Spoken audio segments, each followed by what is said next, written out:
go to Vegas to become the international speaker. So for the judges' sake, we are doing the J1 contest first and then the J2. So I will give the speaking order for the J1 contest, and then we'll take, after the last speaker, we'll take a 2-minute break for everybody to tally the votes. And then after that contest is done, I will give the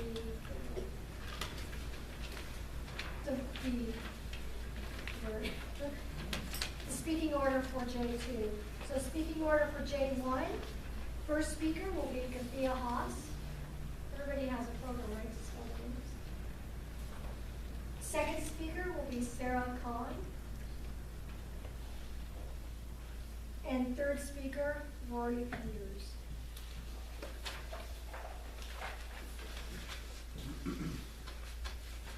So are we all ready? Yes. To begin. Okay. First speaker, CathyA Haas, The Maze of Grief, The Maze of Grief, CathyA Haas.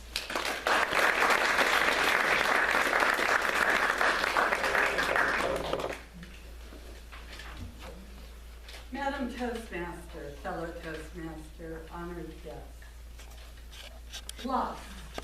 If there's one thing we're guaranteed in this life, it's loss. We're going to go through loss of jobs, homes, divorce, our health. And then there's the really big losses. Death. Death of our pets, death of our friends, death of our family.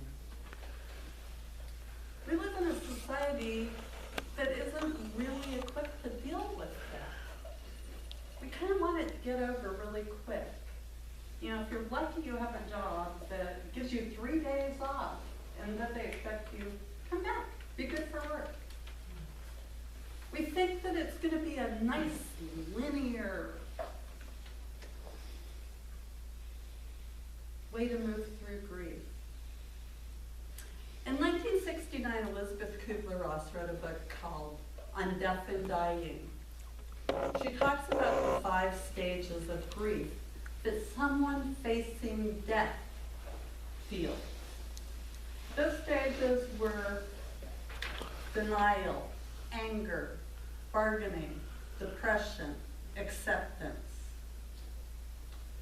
Many people have misinterpreted as being the 5 stages of grief someone going through bereavement faces.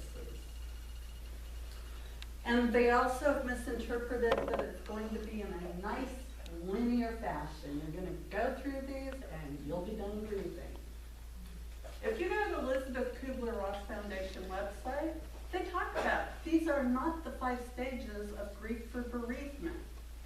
These are the 5 stages somebody dying faces, and even then it's not linear. Up until 3 years ago, I was very fortunate. No one close to me had died. I had grandparents, but they were on the East Coast. And so it didn't really affect my daily life. And then 3 years ago, my husband died very suddenly. A month after that, my dad died. 2 months after that, my dog died. Oh. It sounds like a bad country song. And then it got worse. My business went under. I had to sell my house and everything my husband and I had built our lives to be over 17 years. And ended up moving home with Mom, which I'm very grateful I had that. But I landed here with a tremendous amount of grief. I went to grief groups, support groups, everything like that. And what I found is that grief is more like a maze. And you get dropped in the middle of this maze. And all you see around you is pain. There's despair. There's sorrow.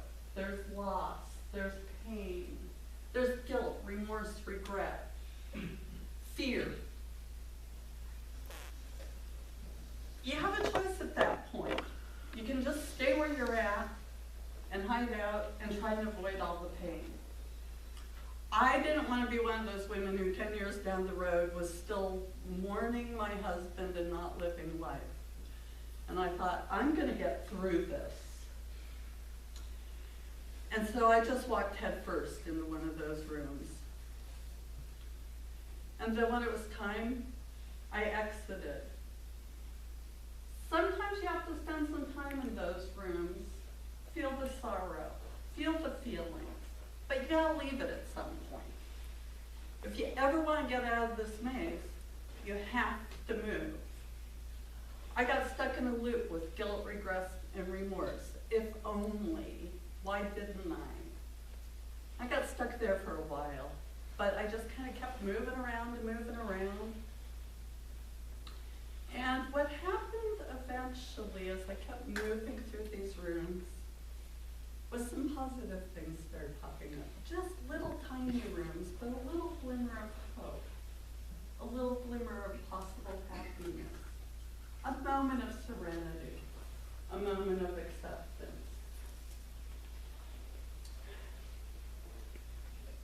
I just kept moving. I kept talking, I kept writing, and I just kept moving. And what happened as I kept making my way through, I started getting further out in this maze. The pain rooms got a little smaller. They didn't take me to my knees the way they did at the beginning. The happier rooms started getting a little bigger, a little more frequent. I started feeling some hope. I had moments where I could laugh. I just kept moving through it. I still have moments where I cry, obviously. I don't think it ever goes away. It never is gonna, I'm never gonna be that same person again. But what happens is I spend less time there and it doesn't feel like my guts are being ripped out anymore. And I have those moments of hope and joy and excitement and who knows what my life's going to be now.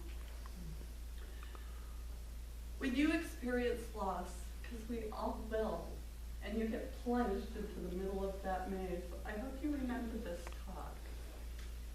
I hope you just keep moving. Don't try and hide from it. Don't get stuck in it. Just keep moving, because eventually you will move to a place where your life can once again be joyous